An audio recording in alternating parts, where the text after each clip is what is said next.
જય જિનેન્દ્ર. જૈન સાહિત્ય એકેડેમી ટ્રસ્ટના મંચ ઉપર ફરી એકવાર આપ સર્વ કોઈનું નમ્ર ભાવે સ્વાગત છે. જૈન સંગીત સાધના અને જૈન સંગીત સ્વાધ્યાય નો એક વિશેષ કોર્સ, એક 24 વ્યાખ્યાનનો કોર્સ આપણે જે આરંભ કર્યો તેનું આજે 7મું પગથિયું. અલગ અલગ વિષયો, લયો, તરંગો, છંદ એ સર્વમાં આપણે ભીંજાઈ રહ્યા છીએ. એક તરફ સંગીતની છોડ ઉછરી રહી છે અને બીજી તરફ સંગીતનું જ્ઞાન આપણને ધીમે ધીમે સ્થિર કરી રહ્યું છે. અને એક પછી એક મણકા સાથે આપણે આપણા જે પદો, એની જે આખી પરંપરા છે અને એમાં કેવી સમૃદ્ધિ છે એનો આપણને એક સરસ પરિચય, સઘન પરિચય અને સઘન અભ્યાસ જોનીભાઈ દ્વારા મળી રહ્યો છે. આ મંચ ઉપર જોનીભાઈ, ફરી એકવાર આપનું સ્વાગત કરું છું. જૈન સાહિત્ય એકેડેમી ટ્રસ્ટના પ્રેરક સી કે મહેતા સાહેબ અને જૈન સાહિત્ય એકેડેમી ટ્રસ્ટના સર્વ કોઈ ટ્રસ્ટીઓ વતી સર્વ સ્વાધ્યાયીઓ, જોનીભાઈ, જોનીભાઈના પત્ની અર્ચનાબેન, એ સર્વને ભાવપૂર્વક અહીં આ મંચ ઉપર આમંત્રણ. કાર્યક્રમ વિશે કંઈ પણ વધારે કહું એ પહેલા આજે હું સૌ પ્રથમ પ્રજ્ઞાબેનને વિનંતી કરીશ કે કાર્યક્રમનો આરંભ પ્રાર્થના સાથે કરે. પ્રજ્ઞાબેન શાહ. સર્વેને મારા પ્રણામ. તીર્થ વંદના. સકલ તીર્થ વંદુ કર જોડ, જીનવર નામે મંગલ કોડ. પહેલે સ્વર્ગે 132, જીનવર ચૈત્ય નમો નિષદીશ. બીજે 128 ગયા, ત્રીજે 12 સદયા. ચોથે સ્વર્ગે 18 પાંચમે વંદુ 1,04. છઠ્ઠે સ્વર્ગે 650, સાતમે 40 સહસ પ્રસાદ. આઠમે સ્વર્ગે 6,000, 9 દસમે વંદુ 7,4. 11 12મે 300 9 ગ્રહ વૈકે 318. પાંચ અનુતર સર્વે મળી, 1,84 અધિકા વળી. સહસ 97 23 સાર, જીનવર ભવન તણો અધિકાર. લાંબા 100 જોજન વિસ્તાર, 50 ઊંચા 72 લાખ ધાર. 180 બિંબ પ્રમાણ, સભા સહિત એક ચૈત્ય જાણ. 100 કોડ 52 કોડ સંભાલ, 1,94 સહસ 44. 700 ઉપર 60 વિશાલ, સવી બિંબ પ્રણમું 3 કાળ. 7 કોડ ને 72 લાખ, ભવનપતિ માં દેવલ ભાગ. 180 બિંબ પ્રમાણ, સભા સહિત એક ચૈત્ય જાણ. 1300 કોડ ને 82 કરોડ, 7 લાખ વંદુ કર જોડ.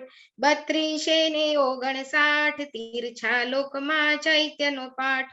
3,91,000, 320 તે બિંબ જુહાર. વ્યંતર જ્યોતિષીમાં વળી જે શાશ્વતા જીન વંદુ તે. વૃષભ ચંદ્રાનન વારી સેણ, વર્ધમાન નામે ગુણસેણ. સમિત શિખર વંદુ જીન 20, અષ્ટાપદ વંદુ 24. વિમલાચલ ને ગઢ ગિરનાર, આબુ પર જીનવર જુહાર. શંખેશ્વર કેસરિયો સાર, તારંગે શ્રી અજિત જુહાર. અંતરિક્ષ વરકાણો પાસ, જીરાવલો હે થંભણ પાસ. ગામનગરપુર પાટણ જે, જીનવર ચૈત્ય નમો ગુણ ગે. વિહરમાન વંદુ જીન 20, અષ્ટાપ સિદ્ધ અનંત નમો નિષદીશ. અઢી દીપમાં જે અણગાર, 18 સહસ્ર શિલંગના ધાર. પંચ મહાવ્રત સમિતિ સાર, પાડે પડાવે પંચાચાર. બાહ્ય અભ્યંતર તપ ઉજમાલ, તે મુનિ વંદુ ગુણ મણિમાલ. નિત નિત ઉઠી કીર્તિ કરું, જીવ કહે ભવ સાયર તરું. પ્રણામ. ખૂબ સરસ પ્રજ્ઞાબેન. આજે આપણે તીર્થ વંદનાના ગીતો એના વિશે જ્યારે જોનીભાઈ વાત કરવાના હોય ત્યારે આપે પ્રસંગને અનુરૂપ એક સરસ મજાની તીર્થ વંદના, જેને આપણે સકલ તીર્થ વંદના કહીએ છીએ, એનાથી એક સરસ આરંભ કરી આપ્યો અને અમને સૌને એ વાતાવરણમાં લાવીને મૂક્યા. ખૂબ આભાર પ્રજ્ઞાબેન આપનો. જોનીભાઈને પણ ચોક્કસપણે હું માનું છું કે આ આરંભ જ ગમ્યો હશે. પ્રજ્ઞાબેન, બહુ જ સરસ, બહુ સરસ શરૂઆત થઈ આજના કાર્યક્રમની. પ્રણામ. Thank you. ખૂબ આભાર બંનેનો. આપણે અનેક વાર કહીએ છીએ જંકીંચે નામ તિથ્થે સગ્ગે પાયેલે માણસે લોય જાય જેણ બિંબાઈ તાઈ સંપાઈ વંદામી. સ્વર્ગમાં પાતાળમાં અને મનુષ્ય લોકમાં જે કોઈ નામરૂપ તીર્થ છે એમાં જેટલા જીનેશ્વર બિંબો છે એ બધાને આપણે વંદન કરીએ છીએ.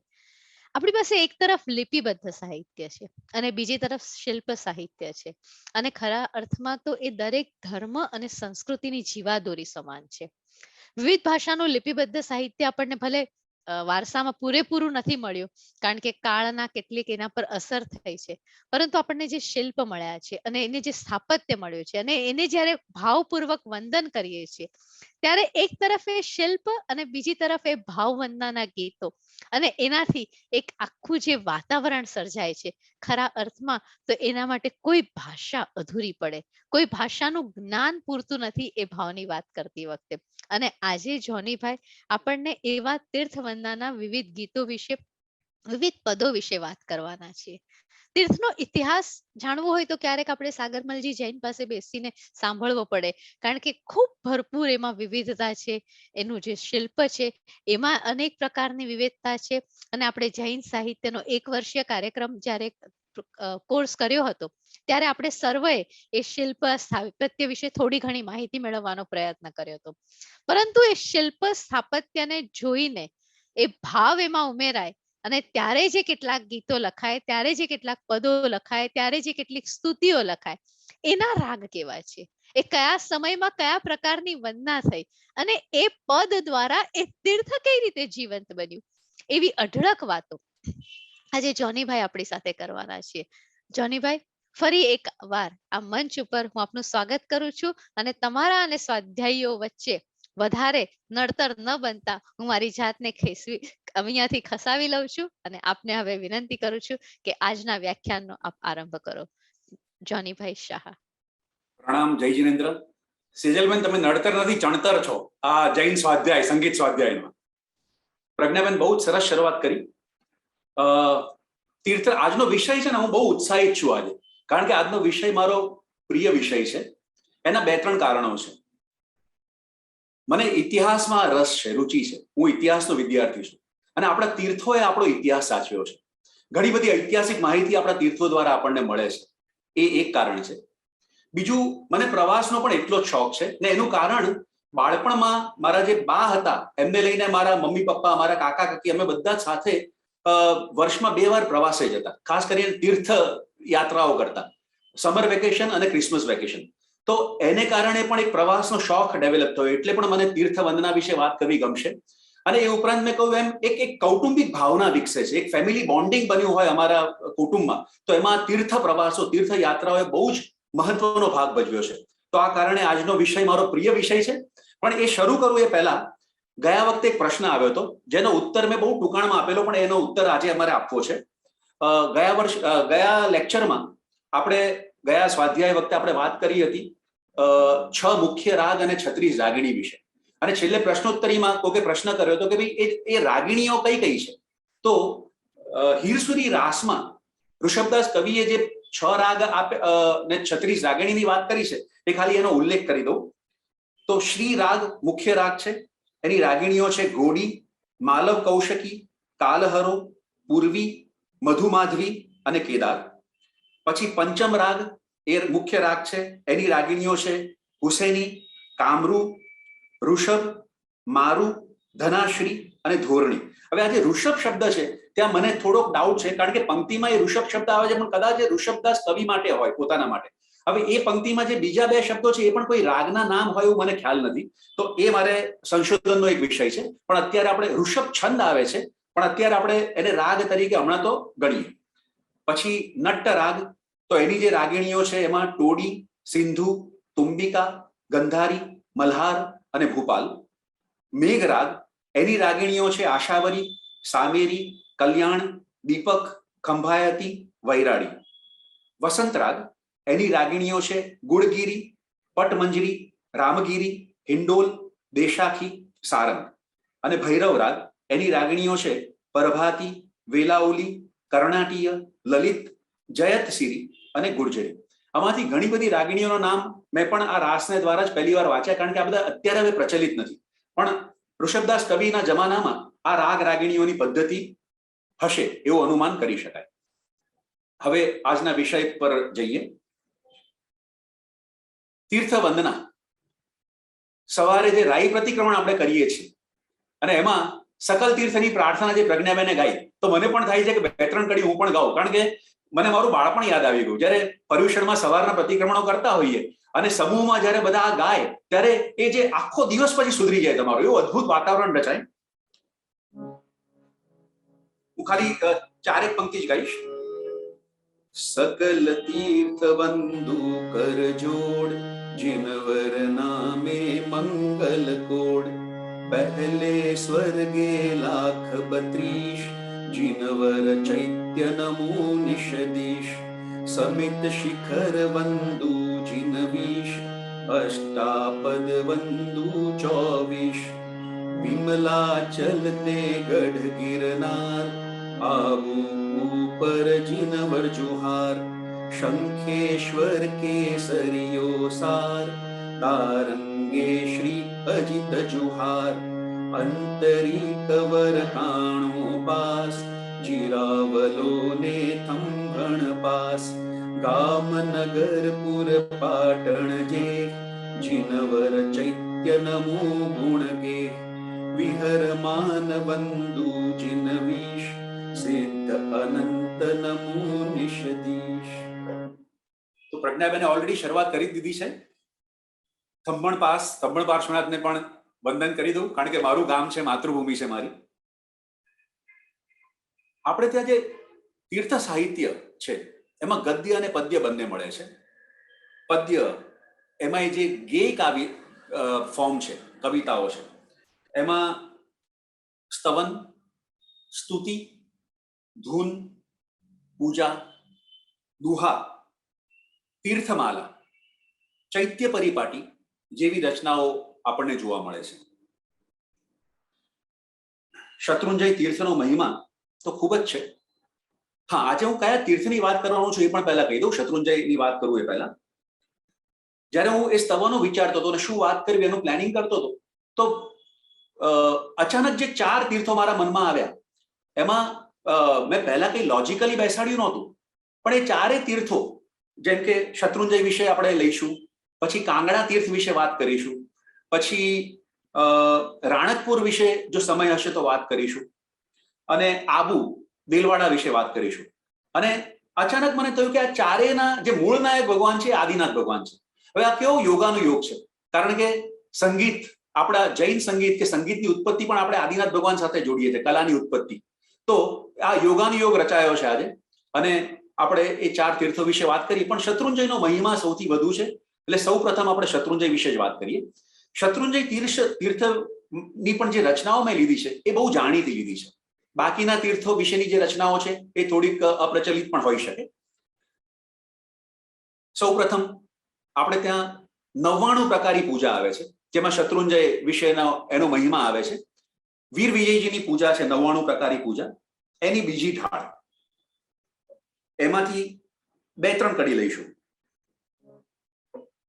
દેશી ઢાળ છે આ. ગિરિવર દરિસણ વિરલા પાવે, પૂરવ સંચિત કર્મ ખપાવે, ગિરિવર દરિસણ વિરલા પાવે, ઋષભ જિનેશ્વર પૂજા રચાવે, નવ નવ નામે ગિરી ગુણ ગાવે, ગિરિવર દરિસણ વિરલા પાવે. હવે આ પૂજામાં જે તાલ છે એ તાલને દીપચંદી તાલ કહેવાય છે. ગયા વખતે આપણે દાદરા તાલની વાત કરી હતી. તાલમાં અમુક બીટ્સ હોય, અમુક માત્રા હોય. તો દીપચંદી તાલમાં 14 માત્રા છે, અને એનું ચલણ આ રીતના હોય છે: ધા ધીન, ધા ધા ધીન, તા તિન, ધા ધા ધીન. આપણા ઘણા બધા પ્રાચીન ભજનો, આપણા જૈન સ્તવનો, પદો, એમાં દીપચંદી તાલ બહુ જ લોકપ્રિય રહ્યો છે. चैत्री कार्तिकी पूनम यात्रा तप जप ध्यान थी पाप जलावे गिरिवर दर्शन विरला पावे। चैत्री પૂનમની યાત્રા, કાર્તિક પૂનમની યાત્રા અને તપ જપ ધ્યાનથી આપણા પાપ ને જલાવે છે, આપણે પાપ મુક્ત થઈએ છીએ। હવે આજે તપની વાત છે, આપણે ત્યાં 12 પ્રકારના તપ કયા છે। બાહ્ય અને અભ્યંતર તપની વાત છે। એમાં સાધુ સાધ્વી ભગવાનની જે આપણે વૈયાવચ કરીએ છીએ એ પણ એક પ્રકારનો તપ છે। એવી રીતના કોઈ બીમાર વ્યક્તિ એની આપણે સેવા કરીએ તો એ પણ તપ છે। અને એવી જ રીતના જ્યારે તીર્થની સેવા કરીએ છીએ તો એને પણ આપણે તપ કહી શકીએ। અને હમણાં એક બહુ આનંદની વાત છે, મુંબઈમાં હું એવા ઘણા યુવાનોને જોઉં છું કે જે લોકો દર મહિને અથવા તો દર 2-3 મહિનામાં એકવાર આવા શત્રુંજય જેવા તીર્થોમાં જાય છે અને ત્યાં સ્વચ્છતા અભિયાન ચલાવે છે। આપણા પર્વતો ઉપર આપણા જ્યાં તીર્થો આવ્યા છે ત્યાં પ્લાસ્ટિકની બોટલ્સ પડી હોય, કચરો પડ્યો હોય તો એ બધું ત્યાંથી વીણીને ભેગું કરે છે અને સ્વચ્છતા અભિયાન ચલાવે છે।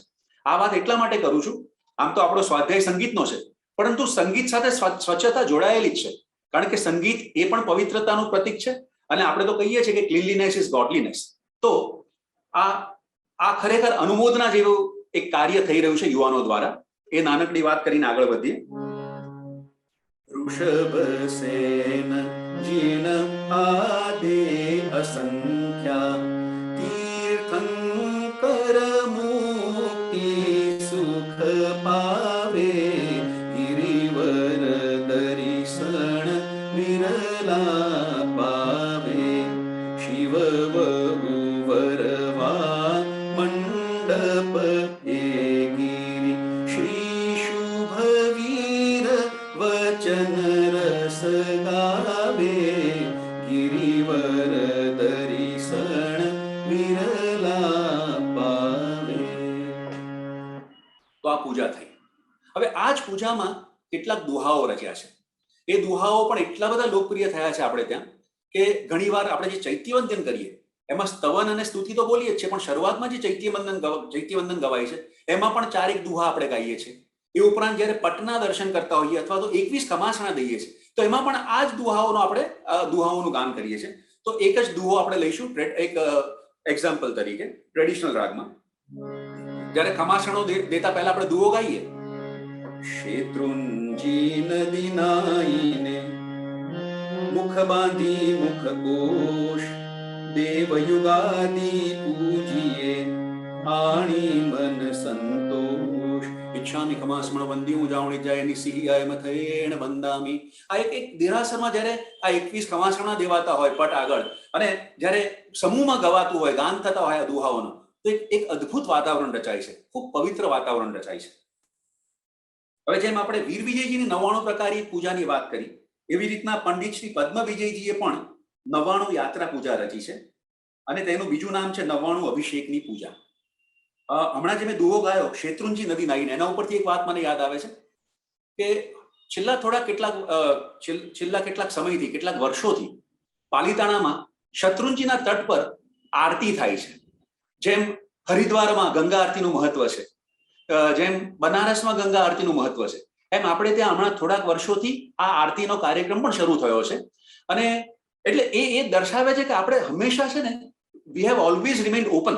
કંઈ પણ સારી વસ્તુ આપણને મળે તો આપણે બીજા પાસેથી લેવામાં ક્યારેય નાનમ નથી અનુભવતા। આપણે હિન્દુ સંસ્કૃતિમાંથી આ લીધું છે અને સંગીતમાં પણ આપણે હિન્દુ સંસ્કૃતિ પાસેથી ઘણું બધું લીધું છે। તો એ એક વાત કરીને હવે આગળ વધીશું।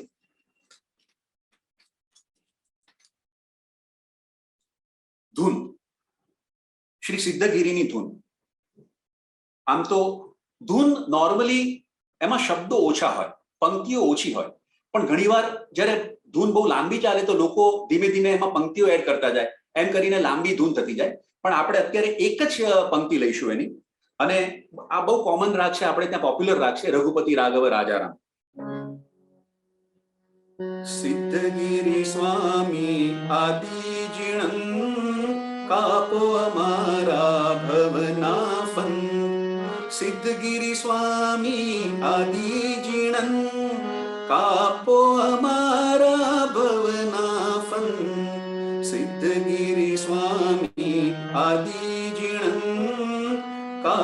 અમારા ભવના ફંદ.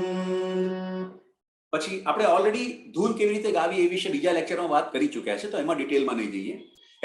એની લય વધારીએ ગાતી વખતે, સ્પીડ વધારીએ અને આ રીતના ધૂનની રમઝટ ચાલે. જ્યારે આપણે હિન્દુ તીર્થોની ક્યારેક યાત્રા કરી હોય, બદ્રીનાથ ગયા હોઈએ, કેદારનાથ ગયા હોઈએ અને ચાલવાનું ઘણું બન્યું હોય, આપણે જોઈએ કે ઘણા બધા સમૂહમાં લોકો એ યાત્રાએ નીકળતા હોય છે અને સાથે સાથે એનું ગાન, આવી ધૂનોનું ગાન કરતા હોય. ઓમ નમઃ શિવની ધૂન, શિવાયની ધૂન ગાતા હોય. વૈષ્ણવ દેવીની યાત્રાએ જઈએ તો ત્યાંની ધૂન ગાતા હોય અને મંજીરા અને સાથે. તો એ જે આપણે કહીએ છીએ ને કે ડુંગર ચડવા દોયેલા, પણ જ્યારે આપણે ગાતા ગાતા ચડીએ છીએ ત્યારે બહુ સરળતાથી ડુંગર ચડી જવાય છે. તો એવું જ વાતાવરણ આપણે પણ પાલીતાણાની યાત્રા કરવા જઈએ કે ગિરનારની યાત્રા કરવા જઈએ તો રચાવવું જોઈએ. સમૂહમાં હોઈએ તો આ ધૂનનું ગાન કરતા કરતા આપણે પર્વત બહુ સરળતાથી ચડી શકીએ. આ એક નાનકડી વાત કરી. અને હવે સ્તુતિ ઉપર જઈએ. આ શત્રુંજયની સ્તુતિ લગભગ દરેક દેરાસરમાં ગવાતી હોય છે અને ઘણી વાર આપણે સાંભળી છે. મને એનું સ્વરાંકન બહુ સિમ્પલ સ્વરાંકન છે, પણ બહુ જ સુંદર સ્વરાંકન છે.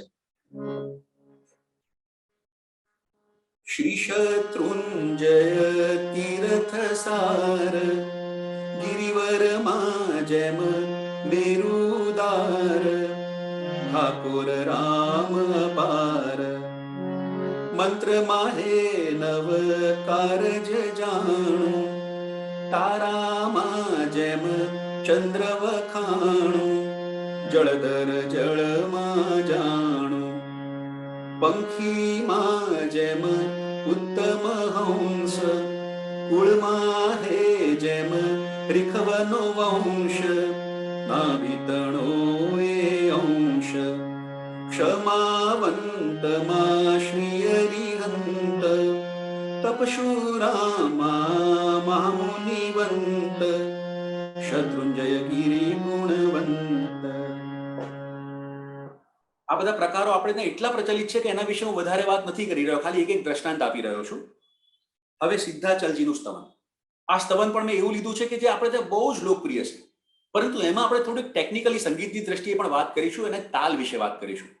તો એ સ્તવનની એક કડી ગાઈશ અને એના તાલ વિશે આપણે વાત કરીશું. વિમલાચલની તું વંદીએ, કીજે એહની સેવા, માનું હાથ એ ધર્મનો, શિવતરુ ફળ લેવા, વિમલાચલની તું વંદીએ. હવે નોર્મલી જ્યારે ચૈત્ય વંદનમાં આ સ્તવન ગાતા હોય, કોઈ પણ ગાતું હોય, સંગીતની ટ્રેનિંગ લીધી હોય કે ન લીધી હોય, તો એ તાલમાં જ ગવાય છે. એ બેતાલું હોતું જ નથી ક્યારેક.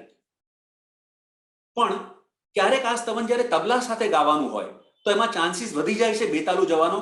એનું એક રીઝન છે, એ અગત્યનું છે. એ હું ખાલી બહુ સરળ ભાષામાં સમજાવવા ટ્રાય કરીશ. આપણે ત્યાં જેમ મેં દીપચંદી તાલની વાત કરી, જેમાં 14 માત્રા છે. તો દીપચંદી તાલની જે લય છે, એનું ચલણ છે, એની એક ચાલ છે. હવે આ સ્તવન જ્યારે આપણે ગાવાનું શરૂ કરીએ અને તબલા પ્લેયર અનનોન હોય તો એ નોર્મલી દીપચંદી વગાડવાનું શરૂ કરે. હવે દીપચંદી તાલમાં 14 માત્રા છે. એવી રીતના આપણે ત્યાં બીજા તાલ છે રૂપક અને તેવરા. રૂપક તાલની 7 માત્રા છે, જેમ કે એના બોલ છે તી તીના ધીના ધીના, અને એ તબલાનો તાલ છે. એવી રીતના પ્રાચીન કાળમાં પખાવજ હતું. ધ્રુપદ ગવૈયા છે, આજે પણ એ પખાવજ યુઝ કરતા હોય છે. તો પખાવજ પર જો તાલ હોય તો એને તેવરા તાલ કહેવાય છે. હવે આપણે રૂપકનું કામ લઈએ છીએ અત્યારે, જેની 7 માત્રા છે. મેં કહ્યું એમ ટેકનિકલી તમને આ તાલનું જ્ઞાન ન હોય, ખબર પણ ન હોય તાલનું નામ, તો પણ તમે ચૈત્યવંદનમાં તબલા વગર જ્યારે ગાશો ત્યારે તાલમાં ગાશો. પણ તબલા વાળો અગર શરૂઆતમાં તમે જ્યારે ગાવાનું શરૂ કરો અને સાથે તબલા પ્લેયર છે ને એ દીપચંદી વગાડવા માંડે તો તમારો તાલ તૂટી શકે છે, જો તમે દીપચંદી તાલ બરોબર ન જાણતા હો તો. કેમ? મેં કહ્યું એમ દીપચંદીની 14 માત્રા છે. હવે ઘણીવાર આપણે ત્યાં જે સ્તવનોની રચના થઈ, એ સ્તવનો ઉપર દેશી બેસાડવામાં આવી હોય કે ભાઈ આ સ્તવન રચાયું છે, એમાં આ દેશી જામ છે. તો એમાં શું થાય છે, કોઈ પણ સંગીતની દ્રષ્ટિએ જ્યારે તમે તાલ, એટલે આપણે ગયા વખતે આવર્તનની વાત કરી હતી, સાયકલની, એ સાયકલ પૂર્ણ થાય અને તમે સમ ઉપર આવો. એ સમ ઉપર આવવું બહુ અગત્યનું છે. એટલે જ્યારે તમે નવી પંક્તિ શરૂ કરો ત્યારે જ્યાંથી શરૂઆત કરી હોય એ પાછો સમ જળવાવો જોઈએ ઇન શોર્ટ. હવે આ વિમલાચલ નીતુ વંદીએ એ જે મેં આખું ગાયું અને છેલ્લે મેં પૂરું કર્યું વિમલાચલ નીતુ વંદીએ, તો ત્યાં હું 7 માત્રા જ મારી થાય છે અને બાકીની 7 માત્રા બાકી વધે છે. હવે હું સીધું જ એ જેવું 7 માત્રા પૂરી થાય અને હું બીજી કડી લઉં તો હું તાલ દીપચંદી તાલ મારો તૂટે છે. આ થોડુંક મેથેમેટિક્સ છે, થોડુંક ટેકનિકલ વાત છે, પરંતુ હા મને જો તાલનું જ્ઞાન હોય તો હું શું કરીશ, વિમલાચલ નીતુ વંદીએ ગાયા પછી હું એ 7 બીટ્સ જવા દઈશ, 7 માત્રા જવા દઈશ અને પછી બીજી કડી શરૂ કરીશ, તો હું દીપચંદી તાલને ફોલો કરું છું. તો એનું સિમ્પલ વસ્તુ ઘણા સંગીતકારો પણ આ કરે છે અને આપણે પણ કરી શકીએ કે માનો આ સ્તવન તમારે ગાવાનું છે અને તમારી સાથે તબલા પ્લેયર છે, તો તમારે એને કહેવાનું કે ભાઈ રૂપક તાલ વગાડજે. રૂપક તાલ 7 માત્રાનો છે એટલે તમારે એ જે કડી પૂરી થાય પછી જે 7 માત્રા વેઇટ કરવું પડે છે એ કરવાની જરૂર નથી. તમે જે નોર્મલી ચૈત્યવંદનમાં ગાઓ છો એ રીતના જ તમે ગાશો તો પણ એ તાલ રૂપક તૂટશે નહીં અને તમે તાલમાં જ ગાશો. હવે એ રીતના હું આગળ કન્ટિન્યુ કરીશ. ઉજ્જવલ જીન ગૃહ ઉજ્જવલ જીન ગૃહ મંડળી તિહા દીપે ઉત્તંગા માનુ હિમગીરી વિભ્રમે આઈ અંબર ગંગા વિમલાચલ નીતુ વંદીએ કોઈ અનેરું જગ નહીં એ તીરથ તોલે એમ શ્રીમુખ હરિ આગળે શ્રી સિમંદર બોલે વિમલાચલ નીતુ વંદીએ જે સગળા તીરથ કર્યા યાત્રા ફળ કહીએ તે હથિયે ગીરી ભેટતા શતગણું ફળ લહીએ વિમલાચલ નીતુ વંદીએ જન્મ સફળ હોય દેહનો જે એ ગીરી વંદે સુજશ વિજય સંપદ લહે તે નર ચિર નંદે વિમલાચલ નીતુ વંદીએ. તો એક અતિ પ્રાચીન યશો વિજયજીના કાળનું સ્તવન છે, એમની રચના છે, 250 વર્ષ પ્રાચીન સ્તવન છે. દેરાસરમાં રોજ આ સ્તવન કોક ને કોક તો ગાતું જ હોય છે. શત્રુંજય તીર્થનો મહિમા જ એટલો બધો છે કે શરૂઆતની જે આ રચનાઓ લીધી એ લોકપ્રિય રચનાઓ જ મેં લીધી અને એના વિશે વાત કરી. હવે આપણે કાંગડા તીર્થ તરફ પ્રયાણ કરીએ. આપણે ત્યાં શત્રુંજય સદીઓથી શ્રદ્ધાનું કેન્દ્ર રહ્યું છે.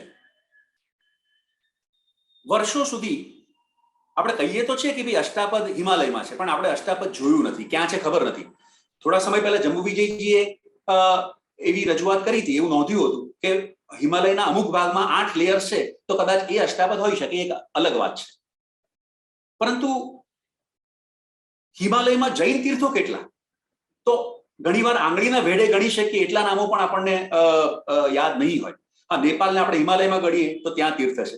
હમણાં જે થયું એ બદ્રીનાથમાં ધર્મશાળા બની, હરિદ્વારમાં થયું, પછી કૌસાની કરીને ઉત્તરાંચલમાં જે જગ્યા છે તો ત્યાં દેરાસર નથી, પણ મુંબઈના ઘાટકોપરના 4 યુવકો એમણે ત્યાં એક સ્થાન લીધું હતું, જ્યાં હું ગયો હતો એટલા માટે કહી શકું છું. શ્રીમદ રાજચંદ્રજીના અનુયાયી હતા અને ત્યાં એમણે ભગવાન મહાવીરની દિગંબર પ્રતિમાજી પધરાવ્યા હતા અને ત્યાં એ ધ્યાન કરતા. ત્યાં હું દર્શન કરવા ગયો હતો. આવા બહુ ઓછા આપણને જૈન સ્થળો મળે. હિમાલય આટલો પવિત્ર છતાંય પણ એક સૌથી મહત્વનું જો કોઈ તીર્થ હોય તો તે છે કાંગડા તીર્થ. આજે એના વિશે વાત કરવી છે થોડી વધારે ડિટેલમાં. અને કાંગડા તીર્થ આદિનાથ દાદા મૂળ નાયક, હિમાચલ પ્રદેશમાં તીર્થ આવેલું છે. તમે અહીંયાથી જાઓ, બાય ટ્રેન જતા હોય તો પઠાણકોટ જવું પડે અને ત્યાંથી દલાઈ લામા જ્યાં રહે છે મેકલોડગંજ કે ધર્મશાલા, ત્યાંની બહુ નજીક આ કાંગડા જિલ્લો આવ્યો છે અને ત્યાં આપણું એક આ પ્રાચીન તીર્થ છે. ઉત્તરનું શત્રુંજય આ તીર્થને એક જમાનામાં એ રીતના ઓળખવામાં આવતું હતું. આપણે ત્યાં જે તીર્થ સાહિત્ય રચાયું છે, મેં કહ્યું એમ એમાં જે ગેય સાહિત્ય છે, જે ગાઈ શકાય એવું છે, એમાં મહત્વનું છે તીર્થમાળાઓ અને ચૈત્ય પરિપાટીઓ, જેમાં આપણો ઇતિહાસ આપણને મળે છે.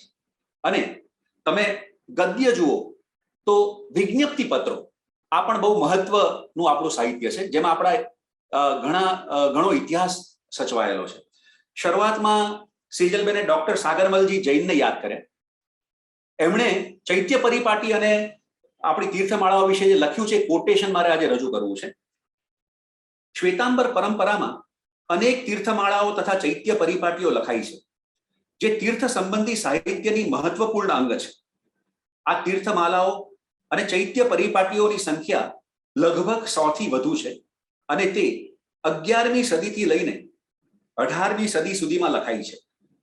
આ તીર્થમાલાઓ તથા ચૈત્ય પરિપાટીઓનું પોતાનું મહત્વ છે, કારણ કે તે પોતાના સમયમાં જૈન તીર્થોની સ્થિતિનું સમ્યક વિવરણ પ્રસ્તુત કરી દે છે. આ ચૈત્ય પરિપાટીઓમાં તીર્થક્ષેત્રોનું જ વિવરણ ઉપલબ્ધ થાય છે એવું નથી, પરંતુ કયા કયા મંદિરમાં કેટલી પાષાણ અને ધાતુની જીન પ્રતિમાઓ રાખેલી છે એનું પણ વિવરણ ઉપલબ્ધ થાય છે. આવી રચનાઓનું ઐતિહાસિક અધ્યયનની દ્રષ્ટિએ ઘણું જ મહત્વ છે. એ જ્યારે કાંગડા વિશે હું વધારે વાત કરીશ એટલે આપણને વધારે ક્લિયર થશે આપને. એવી જ રીતના વિજ્ઞપ્તિ પત્રો આ પણ તીર્થ સાહિત્યનું એક મહત્વનું અંગ છે. વિજ્ઞપ્તિ પત્રો એટલે એ જમાનામાં, જૂના જમાનામાં મુખ્ય આચાર્ય જે હોય ને એમના શિષ્યો અલગ અલગ વિવિધ સ્થાનોમાં ચાતુર્માસ અર્થે બિરાજતા હોય, તો જ્યારે પર્યુષણ પતે, સંવત્સરીનું પ્રતિક્રમણ થઈ જાય પછી ક્ષમાપનાના પત્રો લખે.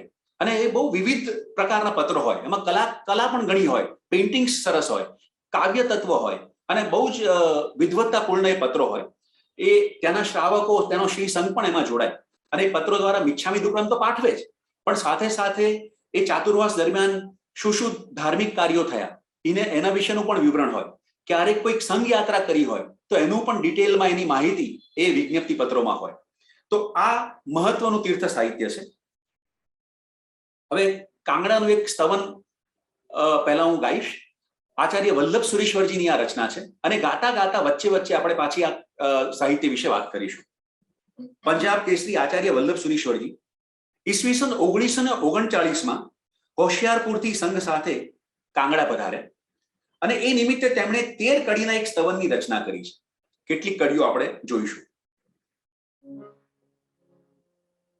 કાંગડા તીર્થપતિ પ્રભુ પ્યારા, ऋषभजी नंद जुहारा रे, मन वच काय दीन योग से, सेवा करूं निर्धारा रे, मानो उसको शुभ मन प्रभु जी, जिसमें ध्यान तुम्हारा रे, वचन पवित्र उसको मानो, प्रभु का नाम उच्चारा रे, काया वह सुखदाई जानो, पूजन सेवन सारा रे, धर्म कृत्य में काम जो आवे, बाकी पूतगल भारा रे. મને આ પંક્તિ બહુ ગમી. આપણે મન વચન કાયાએ કરીને આપણે જ્યારે ઘણીવાર બોલીએ છીએ ને આ ત્રણેય શબ્દો, તમે જુઓ વલ્લભસુરી મહારાજ લખે છે કે હું એને જ પવિત્ર ગણું છું, એ જ મનને, કે એ જ મનને શુભ મન કહું છું, કે જેમાં હંમેશા પરમાત્માનું ધ્યાન હોય. પછી એ જ વાણી કે એ જ શબ્દોને કે એ જ વચનને હું પવિત્ર ગણું છું, કે જેમાં પ્રભુનું નામ હોય, નામસ્મરણ હોય. અને ત્રીજું આહાહા. અને એ જ કાયાનું મહત્વ છે, જે કાયા ધર્મ અર્થે કાર્યરત હોય, ધર્મ કામમાં વપરાતી હોય. અને કેટલું સુંદર કહ્યું કે જો એ ધર્મ કાજમાં કે ધર્મ કૃત્યમાં એ કાયાનું કામ ના આવે તો કાયા શું છે? માત્ર પૂદગલનો ભાર છે, ભાર, પૂદગલ ભાર આરે. બહુ સરસ પંક્તિ છે, એટલે થોડુંક વાત કરવાનું મન થઈ ગયું. હવે આવા સ્તવનોમાં ઇતિહાસ ક્યાં ક્યાં ભરાયો છે? તો આ જ સ્તવનની જે 7મી કડી છે એમાં કાંગડા તીર્થનો પૌરાણિક ઇતિહાસ એ વિશે આચાર્ય ભગવંતે વાત કરી છે. સુશર્મા દ્રુપને બનવાયા, जिन मंदिर सुखकारा रे, नेमिनाथ स्वामी के होते, तीरथ तारण हारा रे। दिव्य प्रभाव अतिशय वर्णन, तीरथ का नहीं पारा रे। महिमा अब भी अद्भुत तीर्थ, गुप्त बने चमत्कारा रे। મહાભારત કાળની આ વાત છે, નેમિનાથ દાદા વખતની વાત છે. અને ત્યારે મહાભારતમાં એક સુશર્મા રાજાની વાત આવે છે અને એવું કહેવાય છે કે યુદ્ધમાં એ હારી ગયા અને હારીને એ ભાગ્યા અને ભાગીને આ જગ્યાએ પહોંચીને એમને નવું નગર વસાવ્યું. તો એ સુશર્મા રાજા અને એ વખતે આ કાંગડાનું મંદિર બનાવવામાં આવ્યું હતું અને આ પ્રતિમાજી ત્યારના છે. તો આટલું મહત્વ આપણા પૌરાણિક ઇતિહાસ આપણો આપે છે. તો એ વાત અને બહુ જ અદ્ભુત પ્રતિમાજી છે અને શ્રદ્ધાનું કેન્દ્ર છે. ઘણા લોકો ચમત્કારિક પ્રતિમાજી એ જમાનામાં પણ માનતા હતા અને આજે પણ માને છે. તો એક આવું હિમાલયનું અદ્ભુત તીર્થ કાંગડા, એ વિશે આપણે અત્યારે વલ્લભસુરી મહારાજ દ્વારા રચિત આ સ્તવન દ્વારા થોડી વાતો કરી રહ્યા છે. ત્યાં જે આદિનાથ દાદાની મૂર્તિ છે એ વિશે તો એવું પણ કહેવાય છે કે સ્વયંભૂ છે, અર્થાત અનાદિ છે અને ખૂબ જ ચમત્કારી છે. આ પૌરાણિક ઇતિહાસની વાત થઈ. હવે થોડો ઇતિહાસ વિશે આપણે જાણી લઈએ. ઇતિહાસકારો શું કહે છે? ઈસવીસન 1009માં મોહમ્મદ ગઝનીએ કાંગડાનો કિલ્લો તથા તેના મંદિરો લૂંટ્યા. ઈસવીસન 1360માં ફિરોઝ શાહ તુગલકે મંદિરોની ધન સંપદાને ફરીવાર લૂંટી. ત્યારબાદ ઈસવીસન 1556માં અકબરે આ કિલ્લાને પોતાના તાબામાં લઈ લીધો. ઈસવીસન 1805 થી 1809ની વચ્ચે આ ક્ષેત્ર ગુરખાઓની લૂંટનો શિકાર બન્યું. છેવટે ઈસવીસન 1829માં મહારાજા રણજીતસિંહે ગુરખાઓને હરાવીને કિલ્લા પર અધિકાર જમાવ્યો. આ બધી આફતોની વચ્ચે પણ કાંગડા તીર્થનો મહિમા સદીઓ સુધી જળવાયેલો હતો. વિદ્વત્વર્ય ભવરલાલ નાટાએ એક ગ્રંથ લખ્યો છે, નગરકોટ કાંગડા મહાતીર્થ. એમાં કાંગડા આવનાર કેટલાક યાત્રી સંઘોનું વિવરણ છે. જેમ કે વિક્રમ સંવત 1271માં શ્રી જીનપતિ સુરીજી સંઘ સહિત કાંગડા પધારેલા. ત્યારબાદ વિક્રમ સંવત 1484માં ઉપાધ્યાય જય સાગરજીની નિશ્રામાં ફરીદપુરથી યાત્રી સંઘ આવ્યો હતો. આપણે આ સંઘ વિશે આજે વાત કરવાના છે. અને હજુ એક એમણે ઉદાહરણ આપ્યું છે કે વિક્રમ સંવત 1579ની આસપાસ અભય ધર્મગીણી હરિયાણાના એક યાત્રા સંઘ સાથે પધાર્યા હતા. અને ત્યારબાદ સદીઓ સુધી, લગભગ 300-400 વર્ષ સુધી આ તીર્થ સાવ વિસરાઈ ગયું. આપણે ભૂલી ગયા કે હિમાલયમાં એક અદ્ભુત તીર્થ આપણું છે, જેને આપણે એક જમાનામાં ઉત્તરનું શત્રુંજય કહીએ છીએ. એ કાંગડા તીર્થ જ વિસરાઈ ગયું. જૈન સમાજની સ્મૃતિમાંથી જ હિમાલયમાં આવેલા મહાતીર્થનું અસ્તિત્વ સાવ ભૂસાઈ ગયું. હવે આચાર્ય વલ્લભસુરીજી મહારાજની સ્તવનની 9મી કડી જોઈએ.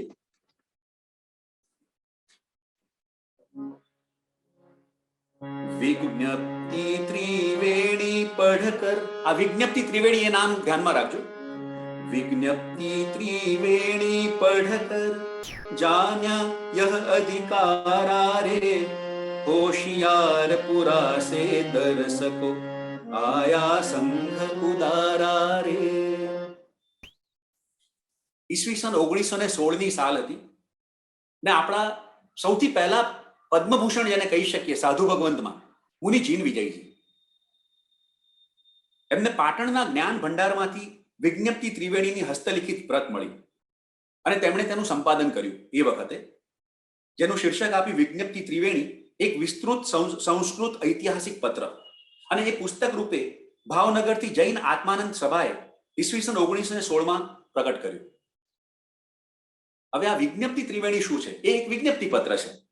તો ફરીદકોટ એટલે કે સિંધ, જે અત્યારે પાકિસ્તાનમાં છે, ત્યાંથી જયસાગર ઉપાધ્યાય દ્વારા લખાયેલો આ વિજ્ઞપ્તિ પત્ર છે. સંસ્કૃતમાં છે અને વિક્રમ સંવત 1484માં એમણે સંઘ સાથે કાંગડા જૈન તીર્થની જે યાત્રા કરી હતી એનું અદ્ભુત વર્ણન આ પત્રમાં છે. એ ઉપરાંત કાંગડાના કિલ્લામાં પહોંચી આદિનાથ દાદાની એમણે સ્તુતિ કરી હતી. 24 કડીઓની સ્તુતિ સંસ્કૃતમાં લખી છે. એ સ્તુતિ પણ આ વિજ્ઞપ્તિ પત્રમાં છે, વિજ્ઞપ્તિ ત્રિવેણીમાં છે. એમાંની એક કડી ખાલી ઉદાહરણ રૂપે જોઈશું. ભુજંગી છંદ છે. લગાગા લગાગા લગાગા લગાગા લગાગા લગાગા લગાગા લગાગા जगज्जीवनं पावनं यस्य वाक्यं महोक्षध्वजं चङ्गगाङ्गेयकायं तिरस्कृत्य कर्म स्थितं जन्तुतातं श्रेतं मतिश्रीकृते तीर्थराजम्। आप जोशो કે જૈન સંગીતનું મહત્વ ક્યાં આવે છે. આપણે ત્યાં સંગીતમાં ઘણા બધા પ્રકારો છે. રાગદારી સંગીત છે જેમાં રાગ રાગિણીઓની વાત આવે છે. દેશી સંગીત જળવાયેલું છે જે આજે આપણે ઘણી બધી દેશીઓ ગાઈ. અને છંદો આપણે ત્યાં સ્તવનો પણ છંદો રૂપે હોય છે. તો આ છંદની પણ આપણે વાત કરી. એટલે આપણે અત્યારે સાહિત્ય અને સંગીત એ બંને આમ જોવા જઈએ ને, કવિતા અને સંગીત એ એક સિક્કાની બે બાજુ છે. આમ બંને સ્વતંત્ર આર્ટ પણ છે, સ્વતંત્ર છે, બંને ઇન્ડિપેન્ડન્ટ પણ છે, અને છતાં પણ બંને એકબીજાની પૂરક છે. એટલે જ્યારે કાવ્ય સાહિત્યની વાત કરીએ છીએ ત્યારે એમાં સંગીત આવી જ જાય છે, અને સંગીતની ભક્તિ સંગીતની વાત કરીએ છીએ ત્યારે એમાં શબ્દો, એક કવિતા પણ આવી જાય છે. હવે આ જે જયસાગર ઉપાધ્યાયજીનો આ વિજ્ઞપ્તિ પત્ર છે સંસ્કૃતમાં, એ તો અદ્ભુત છે જ. પરંતુ જો તમને વાંચનનો શોખ હોય તો મેં જે હમણાં જીન વિજયજીના પુસ્તકની વાત કરી, ભલે પુસ્તક ન વાંચો પણ એની પ્રસ્તાવના ખાસ વાંચજો. અદ્ભુત પ્રસ્તાવના જીન વિજયજીએ લખી છે. આ જ પ્રસ્તાવનામાં એમણે નોંધ્યું છે કે પ્રવર્તક શ્રીમદ કાંતિ વિજયજી મહારાજના શાસ્ત્ર સંગ્રહમાં એક પ્રાચીન પણ એક અધૂરું પુસ્તક છે જેમાં જયસાગર ઉપાધ્યાયજીની ઘણી કૃતિઓનો એકત્ર સંગ્રહ કરવામાં આવ્યો છે. આ 1916ની વાત છે. આ સંગ્રહમાં એક તીર્થરાજી સ્તવન છે જેમાં ફરીદપુરથી સંઘવી સોમાના સંઘ સાથે નગરકોટ વગેરે જે તીર્થોની જે યાત્રા કરી હતી અને જેમનું વર્ણન આ વિજ્ઞપ્તિ ત્રિવેણીમાં છે, એ તીર્થોનો પણ ઉલ્લેખ કેટલીક કડીઓમાં છે. તેમાંથી બે કડીનું ગાન કરીશું. સંસ્કૃતમાં છે. માલિની છે, છંદ માલિની, 18મી કડી છે. અપિચ નગર કોટે દેશ જાલંધરસ્યે. માલિની છંદ. અપિચ નગર કોટે દેશ જાલંધરસ્યે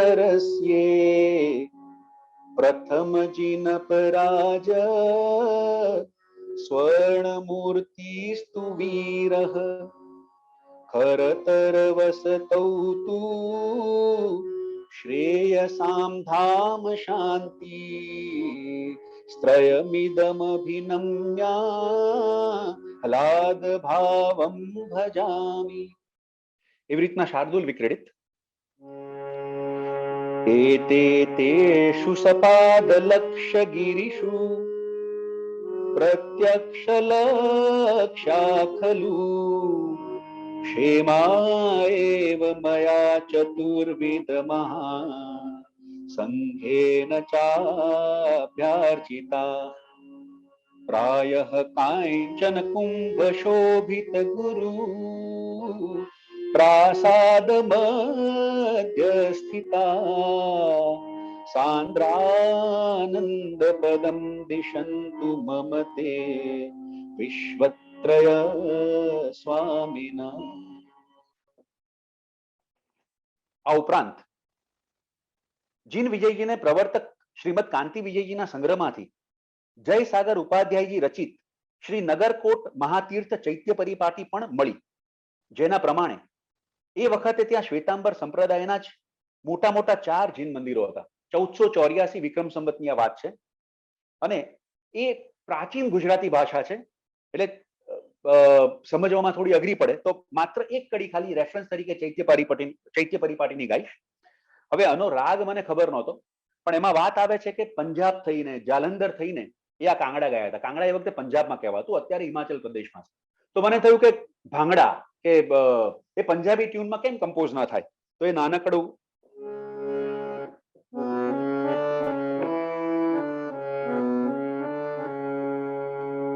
મુજ મની લાગીય ખંતી જાલંધર દેશ ભણિય મુજ મની લાગીય ખંતી જાલંધર દેશ ભણિય તીરથ વંદન રેસી નગર કોટી તૌ આવ્યો. નગરકોટ એટલે કાંગડા. પદ્મશ્રી જીન વિજયજીના મત અનુસાર અહીં દિગંબર સંપ્રદાયના પણ કેટલાક મંદિરો અવશ્ય હોવા જોઈએ, કારણ કે બાદશાહી વખતમાં અહીંની દિવાનગીરી દિગંબર જૈન કરતા હતા. આ બધા પુરાવાઓને આધારે 1916માં મુનિ જિનવિજયજીએ લખ્યું છે, મુગલોના આક્રમણોને કારણે આ નગર અનેકવાર ઉદ્ધવસ્ત થયું અને ફરી પાછું વસ્યું, પરંતુ અંગ્રેજી રાજ્યના પ્રારંભ પછી આ સ્થાન હંમેશ માટે ગૌરવ શૂન્ય થઈ ગયું.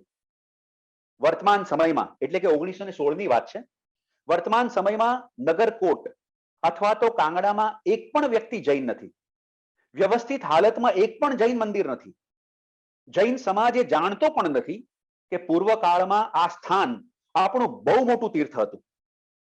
દૂર દૂરથી જૈન સમાજ યાત્રા કરવા અહીં પધારતો. અહીં મોટી સંખ્યામાં જૈનોની વસ્તી હતી. રૂપચંદ્ર જેવા રાજાએ અહીં જૈન મંદિરનું નિર્માણ કર્યું હતું અને નરેન્દ્રચંદ્ર જેવા રાજા જૈન ધર્મ માટે સહાનુભૂતિ ધરાવતા તથા જૈન મૂર્તિઓનું ભાવથી પૂજન કરતા હતા.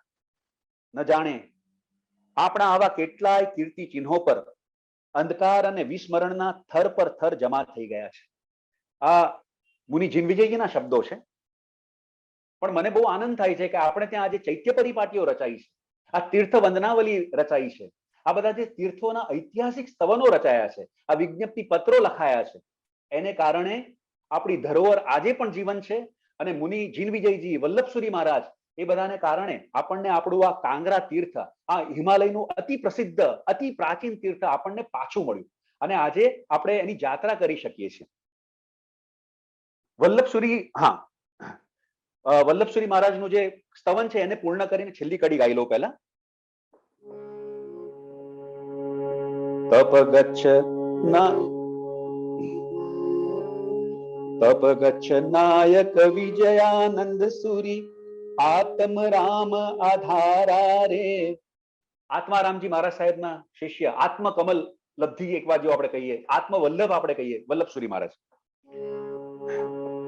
તપ ગચ્છ નાયક વિજયાનંદ સુરી આત્મ રામ આધારા રે. આત્મ લક્ષ્મી સંપત પાઈ વલ્લભ હર્ષ અપારા રે. વલ્લભસુરી મહારાજનો આજે એટલા માટે પણ હું ઋણ સ્વીકાર કરું છું કારણ કે એમણે જ મહાવીર જૈન વિદ્યાલયની સ્થાપના કરી અને થોડાક સમય માટે હું મહાવીર જૈન વિદ્યાલયમાં પણ ભણ્યો છું રહીને. એ ઉપરાંત મહાવીર જૈન વિદ્યાલય દ્વારા દર 2 વર્ષે જે જૈન સાહિત્ય સમારોહ યોજાય છે એ પણ વલ્લભસુરી મહારાજને કારણે જ યોજાય છે, કારણ કે મહાવીર જૈન વિદ્યાલય એમને જ સ્થાપ્યું હતું. અને એમાં એકવાર તીર્થ સાહિત્ય ઉપર એક સેમિનાર હતો ને એમાં મેં જે પેપર રજૂ કર્યું હતું આ કાંગડા તીર્થ ઉપર રજૂ કર્યું હતું. એટલે આજે જે બી માહિતી હું આપું છું એ રિસર્ચ પેપરમાંથી જ આપી રહ્યો છું. વલ્લભસુરીજી મારા સાહેબના સમુદાયના જ મહત્તરા સાધ્વીજીના પ્રયત્નોને કારણે આજે કાંગડા કિલ્લો છે એ સરકારી તાબામાં છે, એટલે આપણું જે આર્કિયોલોજીકલ ડિપાર્ટમેન્ટ છે એની પાસે છે. તો 1979માં ત્યાં કિલ્લાની અંદર જે પ્રાચીન પ્રતિમાજી છે આદિનાથ ભગવાનની, જે ચમત્કારિક પ્રતિમાજી કહેવાય છે, તો ત્યાં પક્ષાલનો આપણને અધિકાર મળ્યો અને સાંજે આરતી કરવાનો અધિકાર મળ્યો છે. એ ઉપરાંત કિલ્લાની બહાર એક તીર્થની સ્થાપના થઈ છે, ત્યાં ધર્મશાળા, ભોજનશાળા બધું જ છે. રાણકપુરથી આદિનાથ ભગવાનની મૂર્તિ પધરાવી છે અને સરસ તીર્થ આપણને પાછું મળ્યું અને એક નવું તીર્થ પણ ત્યાં સ્થપાયું છે, નવું દેરાસર પણ બન્યું છે. તો આ તીર્થોના સ્તવનો, આ ચૈત્ય પરિપાટીઓ, એને આપણે એટલે આપણા જ્ઞાન ભંડારોમાં તો પડેલી જ છે, પરંતુ જેમ જેમ એ ગવાશે, આપણે વધારે ગાશું તો લોકજીભે એ રમતી રહેશે અને આપણા ઘણા ઐતિહાસિક તીર્થો કે આપણો એ ઇતિહાસ એ હંમેશા જીવંત રહેશે અને નવી પેઢી સુધી એ પહોંચતો રહેશે. 10 મિનિટ છે સેજલબેન, 15 મિનિટ લઉં તો હજુ એક તીર્થ વિશે વાત કરવી છે. જરૂર જોનીભાઈ, ચોક્કસ. હા, એટલે આપણે શત્રુંજય દાદાની વાત કરી, શત્રુંજય તીર્થ વિશે વાત કરી, ત્યારબાદ કાંગડા તીર્થ વિશે વાત કરી, એની ઐતિહાસિક રચનાઓ વિશે વાત કરી. હવે એક પર્સનલ અનુભવ છે એટલે મારે આ તીર્થ લેવું છે અને છે દેલવાડા, આબુ. શ્રી અર્બુદ ગિરિવરનું સ્તવન રચયિતા પદ્મ વિજયજી.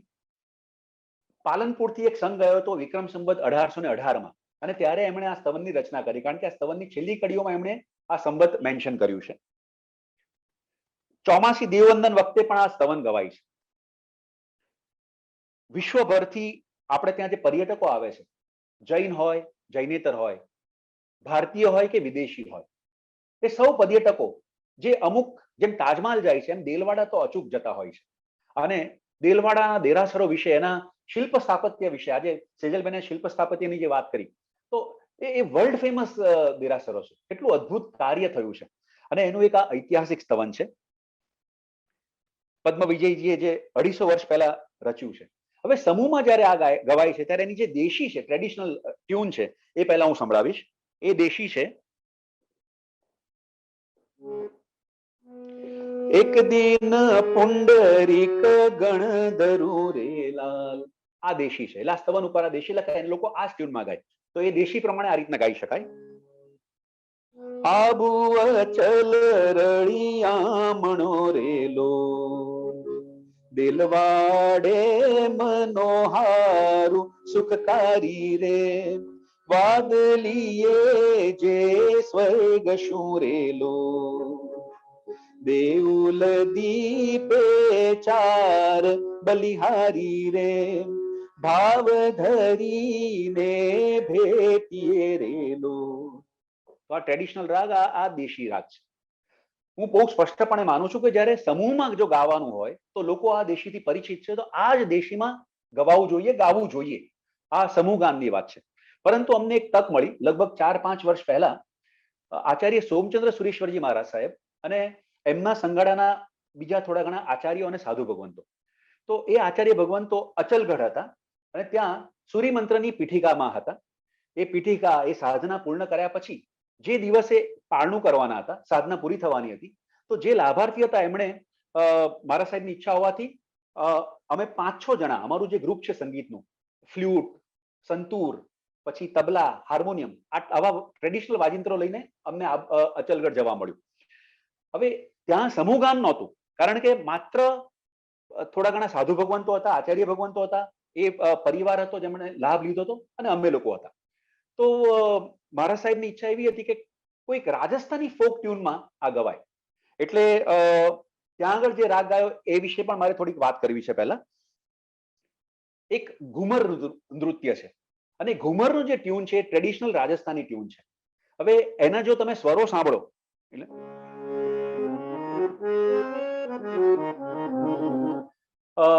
ઘણા આપણા જે ઘણા રાગો છે, આજે બી જે શાસ્ત્રીય સંગીતકારો ગાય છે, એમાં અમુક રાગ એવા છે જે લોક સંગીતમાંથી આવ્યા છે. એક રાગ છે વૃંદાવની સારંગ, એ પણ આ લોક સંગીતની ધૂનોમાંથી આવ્યો છે. તો આ ઘુમરનું પણ ઘણીવાર એ સ્ટાઇલ તમને એ વૃંદાવની સારંગના સ્વર સંભળાય. તો એ ટ્યુન લઈ અને આ ગીત, આ સ્તવન ત્યાં મેં રજૂ કર્યું હતું. આબુ અચલ રળિયામણો રેલો, દિલવાડે મનોહારુ સુખકારી રે, વાદલીએ જે સ્વર્ગ શુરેલો, દેઉલ દીપે ચાર બલિહારી રે, ભાવ ધરીને ભેટીએ રે. હવે આ જે સ્વરો છે, સારે મ પની સાની પમરે ની સારે સારે રે મ પમરે સારે દી સાની રે સા. તો આ વૃંદાવની સારંગ રાગ છે, ટ્રેડિશનલ રાજસ્થાની ફોક ટ્યુનમાં સ્તવન છે. હવે અહીંયા અત્યારે દેલવાડ આપણે જઈએ તો આપણને કેમ્પસમાં 5 દેરાસરો જોવા મળે. સૌથી પહેલું જે દેરાસર છે વિમલ વસઈ. તો સ્તવનની અમુક કડીઓમાં વિમલ વિષયનો ઇતિહાસ આવી જાય છે. જેમ કે 1-2 કડી લઈશું. 12 પાદશાહ વશ કિયો રેલો, વિમલ મંત્રી સરસાર સુખકારી રે, તેણે પ્રાસાદ નિપાયો રેલો, ઋષભજી જગદાધાર બલિહારી રે, આબુ અચલ રળિયામણો રેલો. વિમલ વસઈ, વિમલ મંત્રીશ્વરે આ દેરાસર બાંધ્યું વિમલ વસઈનું, અને લગભગ 1031 ઈસવીસન, એટલે 1001 વર્ષ પહેલા, કદાચ હિસ્ટોરિકલી ડેટ થોડી આમ તેમ હોય, પણ લગભગ 1000 વર્ષ પહેલાનો સમય આપણે કહી શકીએ, ત્યારે વિમલ વસઈ બંધાયું.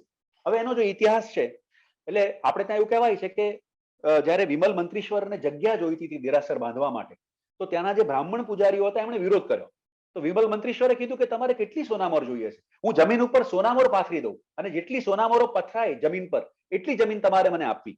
અને એ રીતના જમીન એમણે મેળવી હતી. તો એ વાત આગળ આ સ્તવનમાં કરે છે પદ્મ વિજયજી. દ્રવ્ય ભરી ધરતી મળી રેલો, દીધી દેઉલ તાજ સુખકારી રે, ચૈત્ય તિહા મંડાવ્યો રેલો, લેવા શિવપુર રાજ બલિહારી રે, આબુ અચળ રળિયામણો રેલો. તો આ વિમલ વસઈની વાત થઈ. ત્યારબાદ બીજું દેરાસર આવે લુણિક વસઈ, જે વસ્તુપાલ તેજપાલે બનાવ્યું છે. અનુપમા દેવી બહુ મોટો ભાગ ભજવ્યો છે એમણે. 1250 ની આસપાસ આ દેરાસર બન્યું. તો 5મી, 7મી અને 9મી કડી એમાં એ લુણિક વસઈ અને વસ્તુપાલ તેજપાલને એ વિશેનો ઇતિહાસ આવે છે. એ કડી ગાઈશું. પન્નર શેકારી ગરારેલો, વિવિધરા પ્રત્યેક સુખકારી રે, તેમ મર્દન તારક વળી રેલો, વસ્તુપાલ એ વિવેક બલિહારી રે, આબુ અચળ રળિયામણો રેલો. 1500 કારીગરો કામે વળગ્યા હતા. અને જયારે કામ ચાલતું હતું અને થોડા વખત પછી ધોળકાથી અનુપમા દેવી, તેજપાલ એ બધા ગયા, તો અનુપમા દેવીએ જોયું કે ભાઈ કામ તો બહુ ધીમી ગતિએ ચાલે છે. એટલે એમણે કારણ પૂછ્યું. તો જે મેઇન સલાટ હતા, જે મેઇન આર્કિટેક્ટ હતા, એમણે કહ્યું કે ભાઈ અહીં ઠંડી બહુ પડે છે અને થાકી જાય છે અમારા કારીગરો. તમે વિચાર કરો, એવું કહેવાય છે કે ખાસ રસોઈયાને મોકલવામાં આવ્યા જેથી આ કારીગરો માટે રસોઈ ત્યાં બનાવવામાં આવે, અને માલિશ કરે ને થાકી જાય તો માલિશ કરવા વાળાને પણ ત્યાં વસાવવામાં આવ્યા.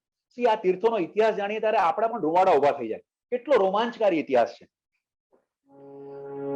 3 વર્ષે બન્યો રેલો, તે પ્રાસાદ ઉત્તંગ સુખકારી રે, 12 કોડી 53 લક્ષ ને રેલો, ખર્ચા દ્રવ્ય પૂછ રંગ બલિહારી રે, આબુ અચલ રળિયામણો રેલો.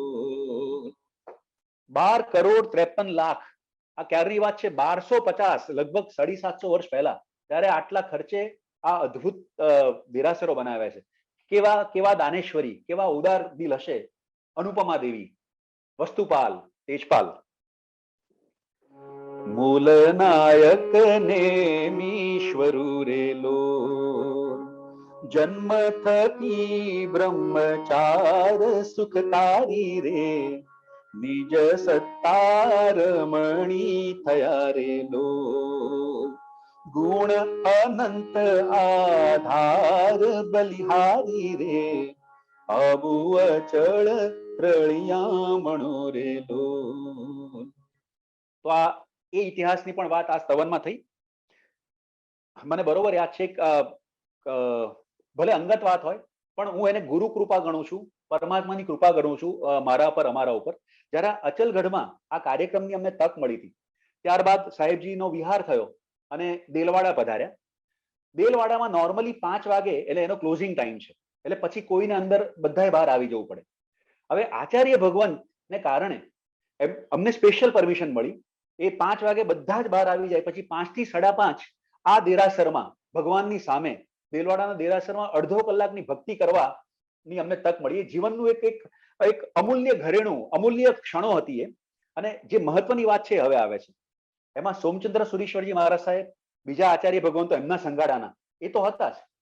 એ ઉપરાંત રામચંદ્ર સુરીશ્વરજી મહારાજ સાહેબના મોક્ષરતી સુરી મહારાજ, એ વખતે મોક્ષરતી વિજયજી હતા, બહુ મોટા કવિ છે. એમના કાવ્યો અને એમના સ્તવનોનું પણ ગાન આપણે કરવાના છે આપણા એમાં. એ પણ ત્યાં હાજર હતા. અને એ ઉપરાંત સાગર સમુદાયના પણ ઘણા સાગરજી ભગવંત હતા. અને આ બધાએ બહુ સરસ ગાયું. જેમ અમે આ ગીત રજૂ કર્યું, મારા સાથી કલાકારોએ ફ્લ્યુટ અને સંતુર વાદન કર્યું, માત્ર નાદ સંગીત. એવી રીતના સાગરજી મહારાજ, હું નામ ભૂલી ગયો છું, પણ એમણે અર્પણ સમર્પણ કરીને એક બહુ સરસ સ્તવન ગાયું. અને મોક્ષરતી સુરીશ્વરજી મહારાજ સાહેબે એમની રચના રજૂ કરી. ત્યારે લાગ્યું કે કદાચ ક્યાંક ભલે શાસ્ત્રની દ્રષ્ટિએ કોઈક વાર પ્રિન્સિપલની દ્રષ્ટિએ સિદ્ધાંતની દ્રષ્ટિએ થોડા ઘણા મતભેદ હોઈ શકે, પણ મનભેદ ક્યારેય નથી હોતા. અને જે લોકો સંગીતમાં હોય છે ને એ લોકો ક્યારે પણ સંકુચિત નથી હોતા. કોઈ જાતનો મનભેદ નથી હોતો. ત્યાં તો ઉમંગ હોય છે, ઉલ્લાસ હોય છે, વધાવાના હોય છે. અને દેરાસરની ભક્તિ, આહા, એક ક્ષણો યાદ આવી ગઈ એટલે આ થોડુંક વધારે શેર થઈ ગયું આપની સાથે. પછી જેમ આપણે વિમલ વસઈની વાત કરી, લુણિક વસઈની વાત કરી, એમ ત્રીજું દેરું છે એ છે પિત્તલહર, અને એના મૂળ નાયક છે આદિનાથ દાદા.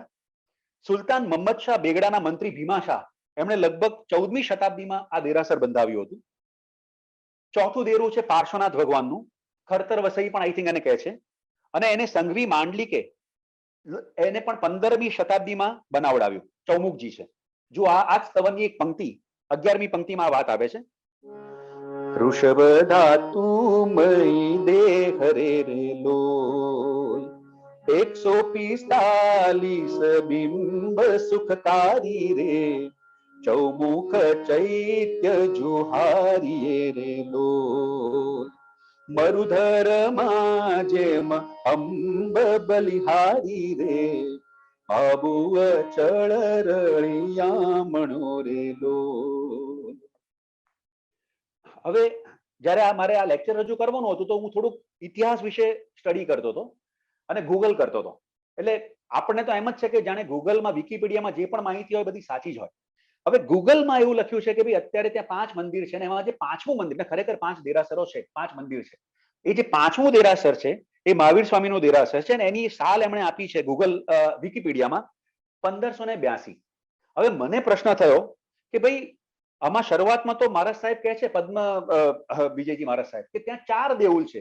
દેઉલ દીપે 4 દેરાસરો છે, તો 4 દેરાસર થઈ ગયા. તો 5મું દેરાસર આટલું મહત્વનું છે અકોર્ડિંગ ટુ વિકિપીડિયા કે 1582માં બન્યું. ત્યારબાદ 200 વર્ષ પછી શિહોરીના કલાકારોએ ત્યાં અદ્ભુત પેઇન્ટિંગ્સ કર્યા. તો એ બધો સમય તો પદ્મ વિજયજીનો પહેલાનો થયો. તો પછી એમણે આ દેરાસરનો રેફરન્સ કેમ નથી આપ્યો? 5 દેઉલ કેમ ના કીધા ને કેમ 4 જ કીધા? હવે એનો જવાબ નહોતો મળતો. મારા મમ્મી પપ્પા ખંભાત રહે છે, અને ખંભાતમાં મારા ઘરની સામે જ જ્ઞાન ભંડાર છે, અમર જૈન શાળાનો. એટલે મેં પપ્પાને ફોન કર્યો. એ ત્યાંથી લાઇબ્રેરીમાંથી આનંદજી કલ્યાણજીની પેઢીએ એક પુસ્તક બહાર પાડ્યું હતું 1953માં. હું એટલા માટે કહું છું સર્વ તીર્થ સંગ્રહ એવું ટાઇટલ છે. જેમને વાંચનનો શોખ હોય એમને તીર્થો વિશેની ઘણી બધી માહિતી એમાંથી મળશે. તો એમાં આ દેલવાડામાં એમણે એક નોંધ વાંચી કે 1821માં ત્યાં આગળ એક શિલાલેખ મળ્યો, અને જેમાં 2 કારીગરોની વાત થઈ છે. અને ત્યાં એક નોંધ કરી છે પુસ્તકમાં કે પ્રાયઃ આ દેરાસર 1821ની આસપાસમાં જ બન્યું હોય. હવે લોજિકલી બહુ સાચું લાગે છે, કારણ કે 1818માં આ સ્તવન રચાયું, તો કદાચ 1821માં બન્યું હોય. હજુ બી પાકે પાયે ઇતિહાસ મારે શોધવો પડશે, પણ અત્યારે તો એવું લાગી રહ્યું છે કે આ સ્તવન વખતે કદાચ ત્યાં 4 દેરાસર હશે. આ એટલા માટે શેર કરું છું કે આ બધા જે તીર્થ સાહિત્યના સ્તવનો છે, તીર્થના સ્તવનો છે, એમાં આપણો ઇતિહાસ આપણને મળે છે. ઐતિહાસિક દ્રષ્ટિએ બહુ જ મહત્વના છે. અને એટલા માટે મેં કહ્યું એમ કે આજનું આ જે સેશન છે એ મારું એક પ્રિય સેશન હતું. બહુ જ ઉત્સાહથી હું રાહ જોઈ રહ્યો હતો ક્યારે આ બધી વાતો આજે રજૂ કરું. આ સ્તવનનો આપણે એન્ડ કરીશું. માઉન્ટ આબુથી લગભગ 2.5 કિલોમીટર દૂર આ દેલવાડાના દેરાસરો આવે, અને ત્યાંથી લગભગ 7-8 કિલોમીટર દૂર અચલગઢના દેરાસર છે. બહુ સુંદર જંગલ છે. જેને જંગલનો શોખ હોય, વાઇલ્ડ લાઈફનો શોખ હોય, તમે જો રાતના જાઓ તો કોઈક વાર તમને રીંછના પણ દર્શન થઈ જાય. તો અચલગઢ અદ્ભુત પ્રાકૃતિક સ્થાન, અને ત્યાં અચલગઢમાં ઉપર ધર્મશાળા છે જ્યાં આપણે રહી શકીએ. એની 2 કડી ગાઈશ. અચલગઢે બહુ જીનવરારે લોલ વંદુ તેહના પાય બલિહારી રે. કહેવાય છે કે કુમારપાળ રાજાએ ત્યાં દેરાસર બંધાવ્યું હતું, અને ત્યારબાદ આપણો પૌરાણિક ઇતિહાસ એમ કહે છે કે કુમારપાળ રાજાનો જે ભત્રીજા હતા અજયપાળ, એમણે ઘણું બધું પાણી ફેરવી વળ્યું. કુમારપાળ રાજાએ જે કાર્યો કર્યા હતા, હેમચંદ્રાચાર્યએ જે કાર્યો કર્યા હતા જૈન ધર્મના, જે દેરાસરો બંધાવ્યા હતા, ઘણા બધા દેરાસરો તોડી નાખ્યા, ને એમાં જ આ એક તીર્થને પણ ઘણું મોટું નુકસાન અજયપાળે પહોંચાડ્યું હતું. પછી 15મી શતાબ્દીમાં ફરીથી દેરાસરો બન્યા. અત્યારે જે દેરાસરો ત્યાં હજુ પણ છે. ધાતુમયી પરમેશ્વરા રે લો અદ્ભુત જાસ સ્વરૂપ સુખકારી રે ચૌમુખ મુખ્ય જીન વંદ તારે લોલ થાય નિજ ગુણ ભૂપ બલિહારી રે અબુ અચળ રળિયામણો રે લોલ. એક નમ્ર પ્રાર્થના કરવી છે આજે કે જ્યારે અચલગઢ જેવા તીર્થમાં જઈએ ત્યારે ઉપવાસ જરૂર કરજો. હવે આ ઉપવાસ એટલે હું ભોજનનો ઉપવાસ નથી કહેતો, પણ સોશિયલ મીડિયાનો ઉપવાસ કરજો. વોટ્સએપ બંધ રાખજો. એટલા માટે કે જો ખરેખર આપણું સંગીતનું જો ખરેખર સંગીત ક્યાંથી ઉદ્ભવ્યું એની જ્યારે આપણે વાત કરીએ, એનો જે સ્ત્રોત છે પ્રકૃતિ છે. અને જો પ્રકૃતિનું સંગીત સાંભળવું હોય તો મૌન થવું બહુ જરૂરી છે. વિચારોનું મૌન બહુ જરૂરી છે.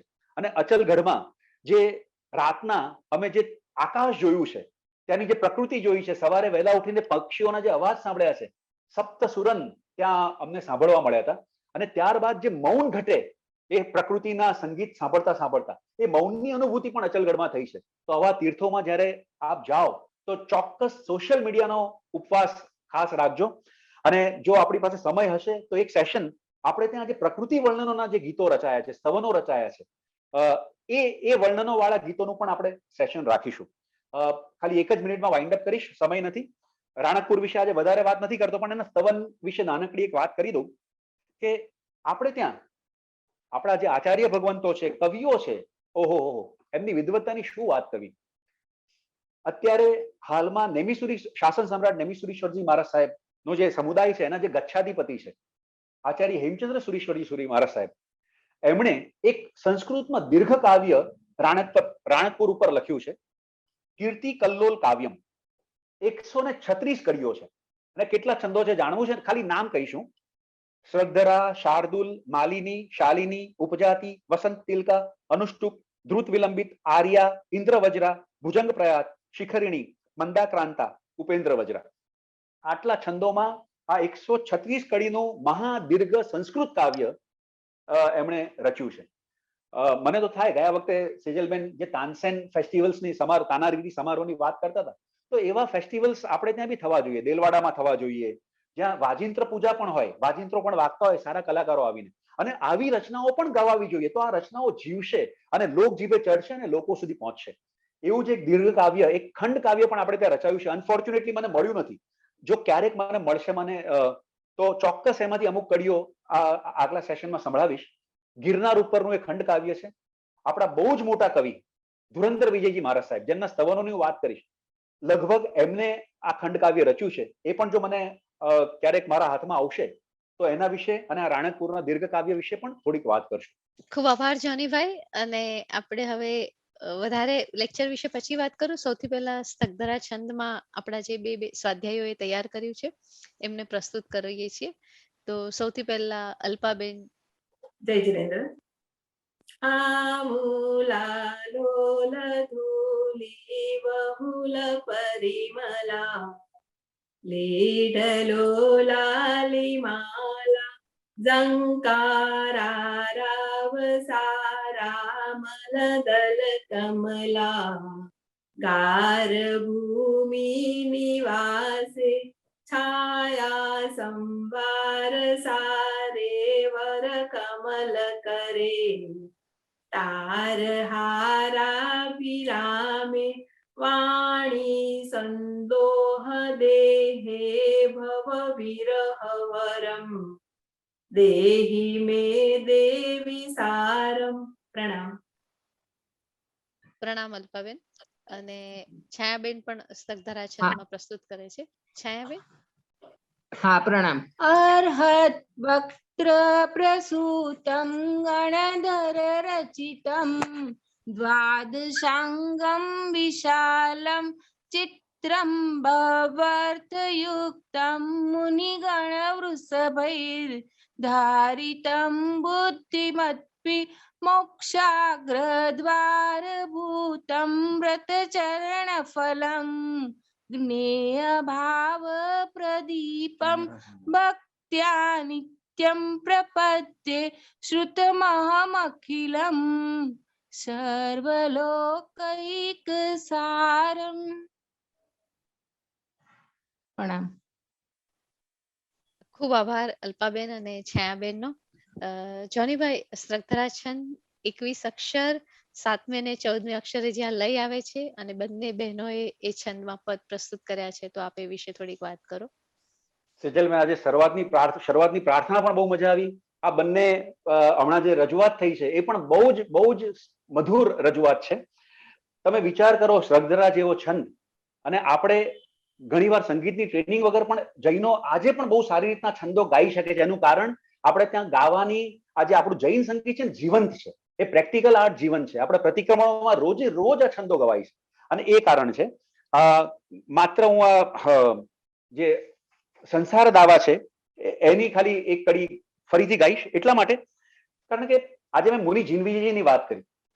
સંસાર દાવા એ મુનિ જીનવિજયજીની સાધનાનો એક ભાગ હતો. એ રોજ એનું પારાયણ કરતા એવું મેં વાંચ્યું છે. એમના જીવન વિશે હું જયારે વાંચતો હતો ત્યારે, તો એ કડી વાંચીશ. અને મુનિ જીનવિજયજીને યાદ કર્યા તો શરૂઆતમાં સેજલબેને અવનીબેનની જે ઓળખાણ કરાવી, તમે કહ્યું કે ભવંશમાં દીપકભાઈ દોશી નવનીત સમર્પણમાં એ કાર્યરત છે. તો જીનવિજયજી આજે જે ભારતીય વિદ્યાભવન છે, કનૈયાલાલ મુનશી ને કારણે ભારતીય વિદ્યાભવન આપણને મળ્યું, પણ એનું વિચાર બીજ જો રોપાયું હોય તો એ નાસિકની જેલમાં, અને જીનવિજયજી અને કનૈયાલાલ મુનશી એ બે કારણે જે વિચાર બીજ રોપાયું આજે વટવૃક્ષ બન્યું છે. એટલું જ નહીં, આજે પણ જે ગ્રંથો ભારતીય વિદ્યાભવનમાં સચવાયા છે, આપણા પ્રાચીન ગ્રંથો, તો એ ગ્રંથોનું કલેક્શન પણ જો એ ક્રેડિટ ખરેખર કોઈને આપવી ઘટે તો એ પદ્મશ્રી મુનિ જીનવિજયજીને. અને ખરેખર ગૌરવ અનુભવીએ છીએ. અને હું પણ ભારતીય વિદ્યાભવનમાં સંગીત શીખ્યો, તો મને પણ આજે જીનવિજયજીની વાત કરી એટલે આ ફરીથી આ કડી ગાવાનું મન થાય છે, કારણ કે એમનું પ્રિય સ્તોત્ર રહ્યું છે. આમૂલાલોલ ધૂલી બહુલ પરિમલા લીઢલોલાલી માલા ઝંકારાવસારા મલદલ કમલા ગાર ભૂમિ નિવાસે છાયા સંભાર સારે વર કમલ કરે कारहाराभिरामे वाणी संदोह देहे भवविरहवरम देहि मे देवी सारम. જ્યારે ઝંકારારા આવે અને પ્રતિક્રમણમાં આખો સંઘ એક સાથે જોડાય, એક લયમાં એક સુરમાં જ્યારે ગવાય ને જે વાતાવરણ રચાય, આહાહા, એને વ્યક્ત કરવા માટે મારી પાસે શબ્દો નથી. સેજલબેન, આજે સમય વધારે થયો એટલે ગુજરાતી સાહિત્યની પંક્તિઓ નથી ગાતો આ છંદમાં. અરે, એમ કેમ ચાલશે જોનીભાઈ? અમને તો વંચિત એક ના પંક્તિ રાખો, ગાઈ લઉં. પ્લીઝ. એક પંક્તિ. હાજી હાજી.